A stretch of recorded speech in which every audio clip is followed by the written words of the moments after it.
नमस्कार, मैं कुंदन जमैर। आप देख रहे हैं यूपी मांगे उत्तर। लोकसभा चुनाव में उत्तर प्रदेश ने बीजेपी को परेशानी में डाल दिया। यहां बीजेपी 64 से 33 सीटों पर सिमटी और सबसे हैरान करने वाली बात यह है कि बीजेपी अयोध्या जैसी सेफ सीट भी हार गई।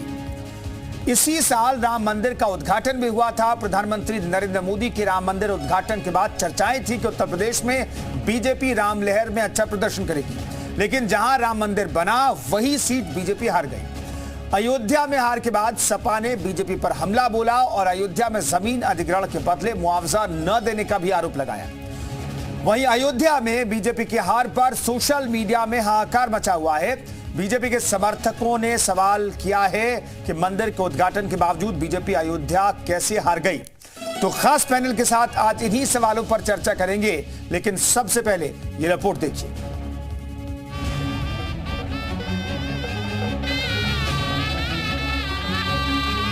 अयोध्या की जनता का दुख दर्द आपने भी समय समय पर देखा होगा। उन्हें जो उम्मीद थी वहाँ की जनता को, जिस तरह के सरकार का कामकाज था, लोगों को मुआवजा नहीं दिया सही ज़मीन का, लोगों के साथ अन्याय किया, आपने मार्केट की कीमत से ज़मीनें नहीं ली उनकी।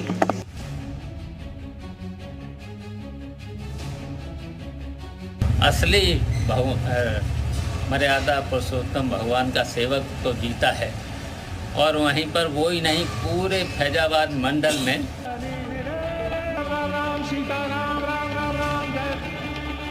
और हिंदुओं ने ही भगवान राम को वनवास दिलाया था। तब कोई ना तो मुसलमान था ना कोई ईसाई था।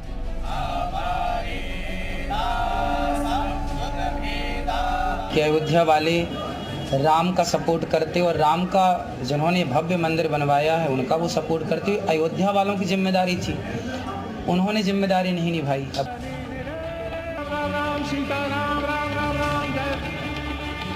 राम तो बहुत हजारों लाखों वर्ष पहले आ चुके हैं। राम तो जन जन में हैं। राम को कोई लाए नहीं है। ये तो राम को लाने वाले नहीं हैं, राम के नाम पे व्यापार करने वाले लोग। ये पोल पट्टी सब खुल गई। लोगों का अपना मकान तोड़ा, मंदिरों को तोड़ा, दुकानें तोड़ी, लोगों की जबरदस्ती जमीन कब्जा की, तो जनता माफ कर देगी। और भगवान राम का नाम बेचा, भगवान राम ने उसको माफ नहीं किया और उनको हराया। तो हार की बहुत सारी वजहें तलाशी जा रही हैं। बीजेपी भी तलाश रही है कि आखिर लल्लू सिंह यहां से कैसे हार गए। बीजेपी दरअसल ये सीट कैसे हार सकती है, क्योंकि राम लहर के सहारे पूरे देश में सियासी बैतरनी पार करने की कोशिश बीजेपी की तरफ से की गई, लेकिन राम जहां पर विराजमान हुए हैं साक्षात रूप में, वहां पर साकार रूप में जो जहां पर विराजमान है वहां पर कैसे बीजेपी हार गई, ये अपने आप में बहुत चौंकाने वाला मामला है। वहां के साधु संत, अयोध्या के साधु संत भी ये सवाल पूछ रहे हैं कि आखिर ये कैसे हो सकता है। लेकिन इसके पीछे की वजह क्या है, ये अपने आप में बड़ा सवाल है, और इसका सटीक सा उत्तर क्या कोई है, ये हम तलाशने की कोशिश करेंगे। तमाम मेहमान हमारे साथ मौजूद हैं, उनसे हम बातचीत करेंगे और समझने की कोशिश करेंगे कि दरअसल बीजेपी जो है अयोध्या में कैसे हार गई। अशोक पांडे हमारे साथ प्रवक्ता बीजेपी के मौजूद हैं, कीर्तिनिधि पांडे प्रवक्ता समाजवादी पार्टी के मौजूद हैं, महंत राजू दास हमारे साथ हिंदू धर्मगुरु मौजूद हैं, विजय उपाध्याय राजनीतिक विश्लेषक भी हमारे साथ मौजूद हैं। तमाम मेहमानों का बहुत बहुत स्वागत है। लेकिन पहले सवाल आज महंत राजू दास से मैं लेना चाहता हूं। महंत राजू दास जी, ये क्या हो गया? अयोध्या में बीजेपी कैसे हार गई? साधु संत क्या सोचते हैं? अयोध्या से कहा है भाई, अयोध्या से भारतीय जनता पार्टी चुनाव जीती है। अयोध्या वासियों ने भारतीय जनता पार्टी को चुनाव जिताया है मोदी जी और योगी जी के साथ में। आप देखिए, पास का जो विधानसभा है सीकापुर, पास का विधानसभा है रुदौली, पास का विधानसभा है दरियाबाद, वहां से चुनाव हारे। अभी मैं सुन रहा था अखिलेश यादव जी का, सुनकर हमको हंसी आई अखिलेश यादव जी को। उन्होंने कहा कि मुआवजा नहीं दिया, रोडें बना दी, दुकानें तोड़ दी। अरे भाई, अयोध्या डेवलप हो रहा है, वहां से चुनाव हम कहा रहे, वहां तो जीते हैं। यहाँ तो 4000 से लीडिंग करके अयोध्या वासियों ने दिया। अयोध्या वासी को बदनाम अखिलेश यादव ना करें। और नहीं राजूदास जी, यही तो सवाल है कि 3-4 हजार का ये अंतर जो है अयोध्या की जो विधानसभा सीट है उसे अगर हम कॉन्स्टिट्यूशन उस तरीके से देखें तो सिर्फ 4000 का ये अंतर वहां भी तो रहा, बहुत ज्यादा का मार्जिन तो वहां भी नहीं रहा। वहां पे बीकापुर से कितने से आ रहे हैं? 28,000 से। आप बताओ, इतना का अंतर से हारना वहां से।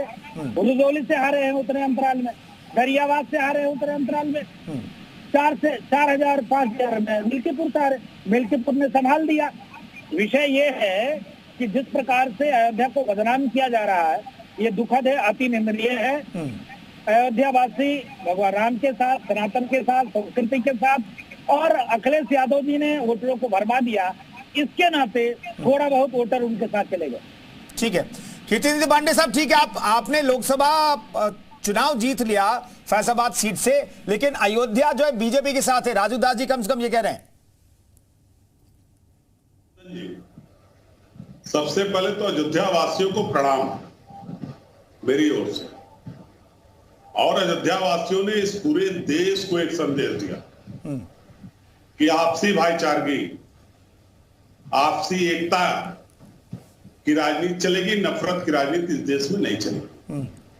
और जो बात हमारे नेता आदरणीय अखिलेश यादव जी ने कहा उस पर भी गौर करने वाली बात यह है कि जिनके मकानों को गिराया गया डेवलपमेंट के नाम पे, जिनके खेतों को लिया गया डेवलपमेंट के नाम पे, उनको उचित मुआवजा वर्तमान दर के हिसाब से नहीं दिया गया।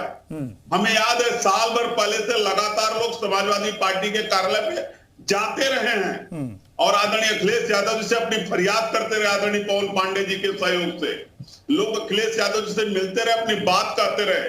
और आप तो याद होगा कुंदन जी, चुनाव में योगी जी उत्तर प्रदेश के माननीय मुख्यमंत्री जी क्या कहते थे, ये चुनाव राम भक्तों और राम द्रोहियों के बीच में है।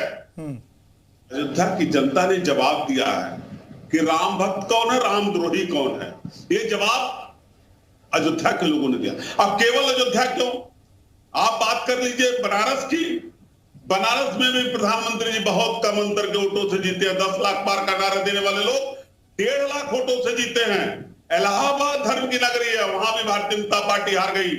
चित्रकूट में भी भारतीय जनता पार्टी हार गई। बालाजी सरकार के दरबार में भारतीय जनता पार्टी हार गई। रामेश्वरम में भारतीय जनता पार्टी हार गई। ऊपर वाले ने भी संदेश दिया है कि धर्म का प्रचार करो, धर्म का व्यापार मत करो। व्यापार करोगे तो नतीजे इसी तरीके से आएंगे और वो नतीजे आज आए हैं।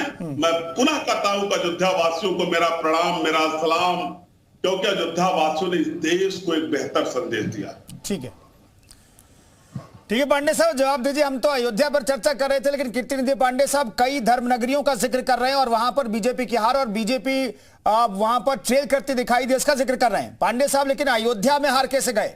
अयोध्या में तो नहीं हारे आप जो राजूदास जी कह रहे हैं, लेकिन फैजाबाद सीट आप हार गए जहां अयोध्या है। देखिए, लोकतंत्र में चुनाव में हार जीत लगी रहती है, लेकिन अखिलेश यादव जी यह कि इस तरह के से बोल रहे हैं जैसे लगता है कि उन्होंने रामचंद्र जी को ही हरा दिया है। अरे जिनके पिता ने सरयू की धरती को राम भक्तों के लहू से लाल किया, कौन भूलेगा। उनके चाचा कहते हैं कि बेकार का मंदिर है राम शिवपाल, ये राम गोपाल जी। ये दुर्भाग्य है कि कभी कभी काट की हाड़ी भी चढ़ जाती है। रावण भी सोने की लंका में रहता था, और लेकिन वो राक्षस कुल का था। ये इन लोगों ने जिस तरह से यह तस्वीर बनाने का प्रयास किया है कि हमने मर्यादा पुरुषोत्तम को पटक दिया है, ये दुर्भाग्यजनक है। मेरा ये कहना है कि ये लोकतंत्र है, लोकतंत्र में हार जीत लगी रहती है, हम उसकी समीक्षा करेंगे। लेकिन मर्यादा पुरुषोत्तम ने अपने उस पुत्र को हिंदुस्तान का प्रधानमंत्री तीसरी बार बना दिया है। इस बात को भी ध्यान में रखना चाहिए, क्योंकि और ये हमारी इंडी गठबंधन से ज्यादा अकेले भारतीय जनता पार्टी है। ये अलग बात है कि हम अयोध्या हारे हैं, निश्चित अयोध्या तो हम समीक्षा करेंगे और लगातार हम जीतते रहे हैं। उस समय तो चर्चा नहीं होती थी। मेरा ये कहना है कि कभी काल रावण भी सोने की लंका में रहता है, शिव भक्त रावण भी है, शिव स्तोत्र रावण ने भी लिखा, लेकिन वो राम नहीं हो सकता। नहीं, रावण आप किसे कह रहे हैं? अशोक पांडे साहब, कीर्तिनिधि पांडे जी को भी स्क्रीन पर रखिए। देखिए, रावण मैं उन लोगों को कह रहा हूँ जो उस प्रवृत्ति के साथ थे, जिन लोगों ने सरयू की धरती को राम भक्तों के लहू से लाल किया। जनता ने जवाब दिया है, जनता ने जवाब दिया है। जिस अयोध्या को आप बदनाम करते हैं, जिस राम का व्यापार करते हैं, उसका जवाब अयोध्या के वासियों ने दिया आपको। अब तो शर्म करिए, अब शर्म करिए, अयोध्या के लोगों ने जवाब दिया है। समाजवादी पार्टी के झंडे को बुलंद किया अयोध्या वासियों ने। और वही जयराम रमेश कहता है हिंदुत्व की बात करेंगे, सनातन की बात करेंगे, उसका बेटा स्वीकार नहीं। फैसला आपको करना होगा कि राक्षस कौन है और देवता कौन है। तो राम रमेश के साथ ये लोग हैं, कहता है होता राम गोपाल यादव तमाम भारतीय जनता पार्टी के नेताओं का, जो भारतीय जनता पार्टी के समर्थित लोग हैं, लगातार गालियां दे रहे हैं अयोध्या के लोगों को। शर्म नहीं आती आपको? सबसे ज्यादा इन लोगों ने मोदी जी को देने का काम किया है। सबसे बड़ी largest party Bharatiya Janata party है और आपको सबक सिखाया है। उसी पिछड़े समाज के बेटों ने आपको सबक सिखाया है और ये दलित पिछड़े समाज लगातार आपको सबक सिखाते रहेंगे। ये संदेश अयोध्या के लोगों ने। खाली उत्तर प्रदेश में एक थोड़ी सीट ज्यादा पा गए तो इनका कहना है हमने मर्यादा पुरुषोत्तम को पटक दिया है। ये दुर्भाग्य। ये कह रहे कीर्तिनिधि पांडे साहब, आप लोग ये कह रहे हैं कि क्या, ये कह रहे हैं क्या जो अशोक पांडे साहब कह रहे हैं? राम भक्तों को जिताया, दलित समाज के बेटे को चुनाव जिताया, जो भारतीय जनता पार्टी को नहीं कर पा रहे, तकलीफ में है पार्टी को। वो पीड़ा में है कि एक दलित समाज का बेटा कैसे अयोध्या में जीत गया, एक पासी समाज का बेटा कैसे अयोध्या में सांसद हो गया। इस बात का तकलीफ है भारतीय जनता पार्टी के लोगों को, उनके समर्थन। ठीक है पांडे साहब, मैं आ रहा हूँ। हालांकि दोनों पांडे साहब, कीर्तिनिधि पांडे साहब और अशोक पांडे साहब, मैं आता हूं। विजय सर हमारे साथ मौजूद हैं। आपको क्या लगता है विजय जी कि ये जो हार है क्या संदेश देती है बीजेपी को, और ये कुछ मैसेज है क्या? ये बहुत बड़ा संदेश है। देखिए, सबरी के वंशज अवधेश जीते हैं और अवधेश के पर्यायवाची किसका है ये सभी को पता होगा, जो विद्वान लोग बैठे हैं। ये कोई आश्चर्यजनक घटना नहीं है। देखिए, आक्रामकता और पिछड़ों दलितों के प्रति उदारता बरतना, मर्यादा पूर्वक बात करना, ये होना चाहिए, यही सनातन है। अगर आप बहुत आक्रामक होंगे, बहुत सी ऐसी चीजें कही जाती हैं जिनका कोई संदर्भ नहीं, आप उकसाने वाली बयान मत दीजिए। लोग उकसाने वाले, अभी विधानसभा चुनाव भी होने हैं। 215 सीटों पे समाजवादी पार्टी विधानसभा सीटों के हिसाब से देखें तो 215 सीटों पे इंडिया गठबंधन उत्तर प्रदेश में चुनाव जीत चुका है लोकसभा चुनाव के हिसाब से। तो भारतीय जनता पार्टी और भारतीय जनता पार्टी के समर्थक अगर आक्रामकता अपनी कायम रखेंगे तो मुझे लगता है कि भविष्य में भी नुकसान होगा, क्योंकि जिस डाली में फल लगता है वो झुक जाती है, अगर झुकेगी नहीं तो टूट जाएगी। और जो लोग राम की बात करते हैं तो राम तुलसी के भी हैं, राम वाल्मीकि के भी हैं और राम कबीर के भी हैं। तो जो बारीक लाइन है, इस बात को समझने की कोशिश लोग नहीं कर रहे हैं। वही बातें, वही चीजें दोहराई जा रही हैं जो चुनाव के पहले दोहराई गई थी और उसका कितना खामियाजा उठाना पड़ा। भारतीय दर्शन, सनातन धर्म, वेद कहते हैं कि प्रश्न पूछिए, जिज्ञासा ही वेदों का सार है। तरह तरह की चीजों पे हम चारवाक पंथ को भी मानते हैं जिसमें ईश्वर के अस्तित्व को नकारा जाता है, और हमारे देश में शास्त्रार्थ की लंबी परंपरा रही है जिसमें सभी बिंदुओं पर किसका अस्तित्व है किसका नहीं है, इन सारी चीजों पर लंबे शास्त्रीय बहसें होती थी। लेकिन आज के दौर में आप धमकी देंगे, आप किसी की गर्दन काट लेने के लिए कहेंगे, किसी को कुछ कह देंगे, तो इससे आप उकसाते हैं उस वर्ग को। आप पिछड़ा बन के सोचिए, आप दलित और गरीब बन के एक बार सोच के देखिए, तो आपको लगेगा कि क्या हमें कहना चाहिए, क्या नहीं कहना चाहिए। ठीक है, 4000 वोट से जीते हैं तो अभी तारीफ हो रही कि नहीं 4000 वोट से जीते। अरे 4000 वोट से आप जीते हैं, ये तो आपके मुंह पे तमाचा है। मैं अच्छे से जानता हूं कि अयोध्या में भाजपा की हार, लल्लू सिंह की हार क्यों हुई। वहां के अधिकारियों से पूछिए ना, जिन अधिकारियों ने दुकानदारों को उजाड़ा, दुकानदारों से कहा कि हम दुकान देंगे, फिर कहा 20 लाख जमा करो, 30 साल के लिए ही दुकान देंगे, 30 साल बाद रिन्यूअल करेंगे। गरीब दुकानदार जो जिंदगी भर किराए की दुकान में दुकान चलाया है, वो 20 लाख रुपए की दुकान अयोध्या विकास प्राधिकरण से लेगा, उसके बाद 30 साल बाद आप उससे कहेंगे नहीं अब फिर से रिन्यू करो, तो भैया 20 लाख किस लिए ले रहे हैं? तो अधिकारियों ने मनमानी की, उसको वहां के विधायक सांसदों ने उसको रोका नहीं। और ये अयोध्या की बात नहीं, अयोध्या के बाहर आइए तो अयोध्या के बाहर क्या हुआ? मान लीजिए अयोध्या में 800 दुकानदार उजाड़े गए और 800 दुकानदार नाराज थे। 800 परिवार जब एक किसी नेता के पास शिकायत ले गए तो उन्होंने कहा कि हम तुम्हारे वोट से अगर तुम्हारे वोट से हम जीतते हैं तो हरा देना। इस तरह के डायलॉग दिए गए। अब बाकी सीटों पे क्या हुआ? बाकी सीटों पे, बाकी जो विधानसभा क्षेत्र हैं चारों, वहां क्यों हारे? तो इस तरह की बातें अब ना करें, अब बात करें भाई हम अंतर समीक्षा करेंगे, देखेंगे, गंभीरता से लेंगे हमारी चूक कहाँ हुई, हम क्यों नहीं लोगों को जोड़ पाए। जो बड़े बड़े बयान देते हैं उनको पता ही नहीं होता कि पार्टी का कितना नुकसान पहुंचाते हैं, चाहे वो बीजेपी के लोग हो चाहे बीजेपी के समर्थक हो।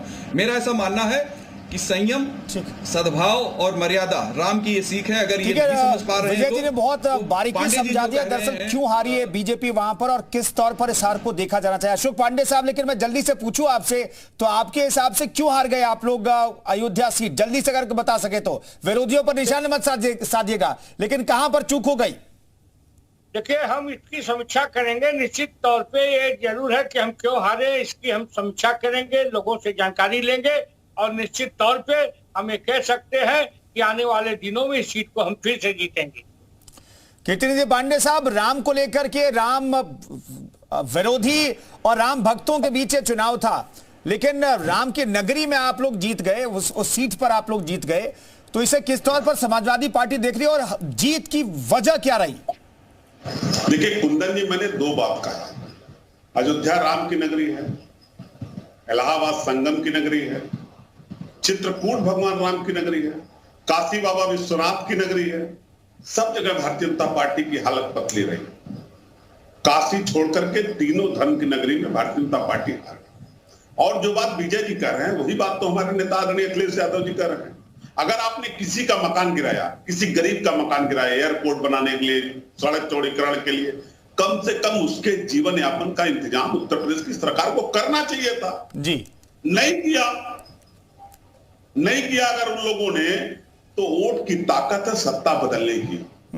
अयोध्या वासियों ने वोट की ताकत से एक संदेश दिया देश को, और उस संदेश से रहा कि नफरत की राजनीति नहीं चलेगी, हिटलर शाही की राजनीति नहीं चलेगी। पांडे साहब, वक्त थोड़ा कम है। महंत राजू दास जी से मैं एक सवाल लेता हूं। महंत राजू दास जी, ये धर्म की नगरी में, भगवान राम की नगरी में जो दुकानदार थे, जो गरीब लोग थे, उनके मकान तोड़े गए, दुकान तोड़े गए, ठीक है, लेकिन अधिकारियों ने अधर्म किया और नेताओं ने अगर उस अधर्म को रोका नहीं तो उसी की सजा तो मिली है लगता है। नहीं, देखिए मैं देखिए लोकतंत्र में सम्मान होना चाहिए। समाजवादी पार्टी जी उनको बताइए, लेकिन विषय है कि अयोध्या को लोग जो गाली दे रहे हैं वो पहले बात तो गाली देना बंद कर दें, तो ठीक नहीं होगा। नंबर एक।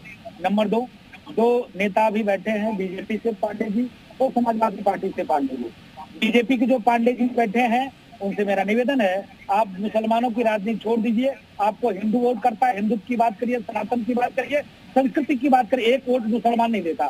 यहाँ समाजवादी पार्टी के पांडे जी बैठे हैं, उनसे निवेदन है कि भगवान श्री कृष्ण की जन्मभूमि आप बनवाओ और बाबा भोले की मंदिर आप बनवाओ, क्योंकि आपको सनातनियों ने आशीर्वाद दिया। ठीक है, बहुत बहुत धन्यवाद तमाम मेहमानों का चर्चा में शरीक होने के लिए। तो अयोध्या में फैजाबाद जो लोकसभा सीट है वहां पर बीजेपी की हार हुई, इस पर सभी को आश्चर्य हो रहा है और सभी तरह तरह के जवाब दे रहे हैं और ये अपने तरीके से तय कर रहे हैं हार और जीत की वजह, और उन्हीं वजहों की तलाश हम इस डिबेट में कर रहे थे। फिलहाल एक छोटा सा ब्रेक, फौरन लौटते हैं।